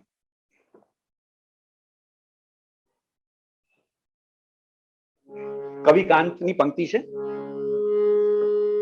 ધીમે ધીમે છટાથી કુસુમર જલઈ ડોલતો વાયુવાય ચોપાસે વલ્લીઓથી પરિમલ પ્રસરે નેત્રને તૃપ્તિ થાય. હાજી. ખૂબ જ આભાર જોનીભાઈ. ખરેખર સ્ત્રગ્ધરા છંદ અને આજે તીર્થોની વંદના બંને વચ્ચે એટલી બધી મજા આવી ગઈ કે આમ પણ સ્ત્રગ્ધરા છંદ એટલે સમુદ્રની ભવ્યતા અને ગંભીરતા, અને તમે પણ આજે અમને તીર્થની વંદનાની કેવી ગંભીરતા અને સાથે એની સરસતા બંનેનો પરિચય કરાવ્યો. सागरमल जैन बहुत सरस एक बात कहे છે કે तीर्थों का उद्देश्य न केवल धर्म साधना है बट उसका एक व्यवहारिक उद्देश्य भी है जिसका संकेत हमें निश्चित चूर्णिका में मिलता है. અને એમને પછી એમ કહ્યું છે કે जो 1 ग्राम का निवासी होता है वो कुपमंडुक होता है बट जो भ्रमणशील होता है हर जगह जाता है वो व्यवहार कुशल हो जाता है. और तीर्थंकरों की कल्याण भूमियों को देखकर दर्शन विशुद्धि भी प्राप्त होती है. અને એ દર્શનની વિશુદ્ધિ આજે આચાર્ય પદ રચ્યા છે એ ગાતા ગાતા આપણે તીર્થોની વંદના કરાવી આજે તમે, અને એની અનુભવ આજે અમને થયો છે. તમે ત્રણેય તીર્થોની આજે અમને જે પરિભ્રમણ કરાવ્યું એ બહુ જ અદ્ભુત રહ્યું. એક તરફ તમે અમને શેત્રુંજય તીર્થ તરફ લઈ ગયા, પછી તમે કાંગડા તીર્થ તરફ લઈ ગયા અને આબુ દેલવાડાના દેરાસરનો પરિચય કરાવ્યો, અને આચાર્યોએ જે પદ રચ્યા છે એના કેવો ઇતિહાસ રચાયો છે, એની અંદર ઇતિહાસ કેવો જળવાયેલો છે, એ જોનીભાઈ પાસેથી આપણે આજે જાણ્યું. 13મી નવેમ્બરે આ કોર્સનો આરંભ થયો હતો. નવકાર મંત્ર અને સરસ્વતી માતાના સંગીતમય પદથી આપણે આરંભ કર્યો હતો, અને પછી જ્ઞાન પૂજાની ઢાળ અને સંગીતની ઉત્પત્તિની વાત, અને પછી સ્વર અને લય અને રાગ અને તાલની વાત કરતા કરતા આજે આપણે તીર્થ વંદનાના ગીતો સુધી પહોંચ્યા છે 7મા વ્યાખ્યાનમાં. આમાં શરૂઆતમાં જોનીભાઈ આપણને વાત કરે છે એ ગિરધર દર્શન વિરલા પામે, જે પંડિત વીર વિજયજી કૃત 99 પ્રકારની પૂજાની બીજી ઢાળમાંથી આપણે પદ પ્રસ્તુત કરીને એક સરસ શરૂઆત કરી, અને પછી પદ્મ વિજયજી રચિત પદમાં તમે એક સરસ વાત કરી, પણ ધૂનની એક સરસ વાત તમે નોંધી કે ધૂનમાં શબ્દો પણ ઓછા હોય છે અને વાત ઓછી હોય છે, પણ તો એમાં મૂળ તો જે લય હોય છે એ લાંબો હોય છે અને સરસ હોય છે, અને આ લય અને સ્પીડ વધારીને આપણે ધૂન કઈ રીતે લંબાવી શકીએ એની વાત તમે અમને કરી. તીર્થ વંદનાની વાત કરી, અને શેત્રુંજય તીર્થ સાર જે ખૂબ જાણીતું છે એને તમે અમને યાદ કરાવ્યું. વિમલાચલ નીતુ વંદીએ જયારે તમે કહેતા હતા ત્યારે મને પણ મારા નાનપણના દિવસો યાદ આવી ગયા, કે જયારે માતાની સાથે જતા હતા આંગળીએ પકડીને, અને તેઓ દેરાસરમાં ચૈતવંદન કરતા હતા. અને પણ બહુ સરસ ટેકનિકલ વાત તમે આજે એના વિશે કરી કે એ દીપચંદજી જે તાલ છે આખો, અને એમાં 14 માત્રા છે, અને જયારે કોઈ તબલા વાદક એ સાથે જોડાય છે ત્યારે કઈ રીતે તૂટે છે એ તાલ. અને ત્યારે તમે તરત કહ્યું કે ત્યારે રૂપક અને તેવરામાં જે 7 માત્રાની વાત તમે કરી કે એને કારણે તાલ તમારો તૂટે, એટલા માટે તમે કહ્યું કે જ્યારે તમે આ તાલમાં ન તૂટે એટલા માટે કાં તો એ લોકોએ રોકાઈ જવું, અને કાં તો તબલા વાદકને કહેવું કે એ દીપચંદજી તાલમાં લેવાને બદલે રૂપક તાલમાં વગાડે. તો એક ટેકનિકલ વાત પણ તમે સરસ રીતે આજે જોનીભાઈ મૂકી, અને અમને સમજાવ્યું. 250 વર્ષ જૂનું આ યશો વિજય રચિત જે સવન છે એની પણ તમે યાદ કરી, અને ત્યાર પછી તમે અમને કાંગડા તીર્થ તરફ લઈ ગયા છે. અને જે શેત્રુંજય જે રીતે આપણું શ્રદ્ધાનું કેન્દ્ર છે, એ રીતે કાંગડા તીર્થ પણ કેટલું મોટું શ્રદ્ધાનું કેન્દ્ર છે. હિમાચલ પ્રદેશની એ વાત, અને ધર્મશાલા નજીક જે આદેશ્વર દાદા મૂળ નાયક છે એની વાત તમે અમને કરી. એનો એક આખો ઇતિહાસ તમે અમારી સમક્ષ રજૂ કર્યો, અને એ તીર્થ આજે ભલે સરકારના તાબામાં એટલે આર્કિયોલોજી વિભાગ સાથે છે, પરંતુ બહાર એક બીજું દેરાસર પણ બંધાયું છે, અને અંદર પણ આપણને આરતી વગેરેના જે લાભ હવે પ્રાપ્ત થયા છે. અને તમે ઘણી બધી સાલ કીધી કે કઈ રીતે સમયની સાથે મોગલો અને બધાના હુમલાઓ થયા અને એના પર જે અસર થઈ છે એ થોડીક વાત કરી. વિજ્ઞપ્તિ ની વાત જોનીભાઈ તમે કરી, બહુ જ મહત્વપૂર્ણ વાત છે. આપણે સાહિત્યનું જે સર્ટિફિકેટ કોર્સનું કર્યું હતું ને ત્યારે આપણે વિજ્ઞપ્તિ પત્રો વિશે 2 થી 3 વ્યાખ્યાનો કર્યા હતા, અને આજે તમે જીન વિજયજીની એ વિજ્ઞપ્તિ પત્ર અને વિજ્ઞપ્તિ ત્રિવેણીમાં જે આખો ઇતિહાસ રચાયો છે કે એની વાત તમે સરસ રીતે વણી લીધી છે. કાંતિ વિજયજી મહારાજ સાહેબના સંગ્રહનું એક અધૂરું પુસ્તકની વાત એ પ્રસ્તાવનામાં આપણને પ્રાપ્ત થાય છે. તો એકમાંથી બીજો સંદર્ભ અને બીજામાંથી ત્રીજો સંદર્ભ કઈ રીતે મળે એનો પણ તમે અમને ખ્યાલ આપ્યો, કે જીન વિજયજી મહારાજ સાહેબની જયારે આપણે પ્રસ્તાવના વાંચીએ ત્યારે એમાં જે પુસ્તકોનો ઉલ્લેખ છે એ દ્વારા આપણે જો એ પુસ્તક પ્રાપ્ત થાય તો પછી એનાથી આપણને બીજું એક કડી પ્રાપ્ત થતી હોય છે, અને એ રીતે આપણે ઇતિહાસ તરફ જઈ શકતા હોય છે. અને જે તમારા ખૂબ હૃદયની નજીક છે એવા આબુ દેલવાડાના ક્ષેત્રની વાત અને એ દેરાસરની વાત પણ તમે સરસ રીતે કરી, કે શિલ્પ સ્થાપત્યની દ્રષ્ટિએ તો અત્યંત મહત્વનું છે, પરંતુ ભાવનાત્મક રીતે પણ એનું જે મહત્વ છે એની વાત તમે કરતા ગયા. તમે મહત્વની મુદ્દો વચ્ચે એ પણ કહો કે આપણા ઘણા બધા ઢાળ અને ધૂન આપણે લોક સંગીતમાંથી મેળવેલા છે, અને તમે આજે અમને પંજાબ તરફનો પણ એ ઢાળ અમને સંભળાયો. મને તો મજા આવી ગઈ જોનીભાઈ, આવા થોડાક વધારે પદ હજી તમે કહેશો એવી મને આશા છે, અને તમે ગમે તેટલો સમય લેશો, અમે તો બેઠા જ છીએ પલોઠી વાળીને. બસ તમે ગાતા રહો અને અમને કહેતા રહો. તો એક ઇતિહાસ અને સંગીત અને આચાર્યોના એ જુદા જુદા પદ, 250 વર્ષ જૂના, ક્યારેક 500 વર્ષ જૂના જે પદ તમે અહીં લઈ આવો છો, અને જે રીતે તમે એને ખોલી આપો છો જોનીભાઈ, એ ખરા અર્થમાં આ સેશન આપણા સાર્થક જઈ રહ્યા છે.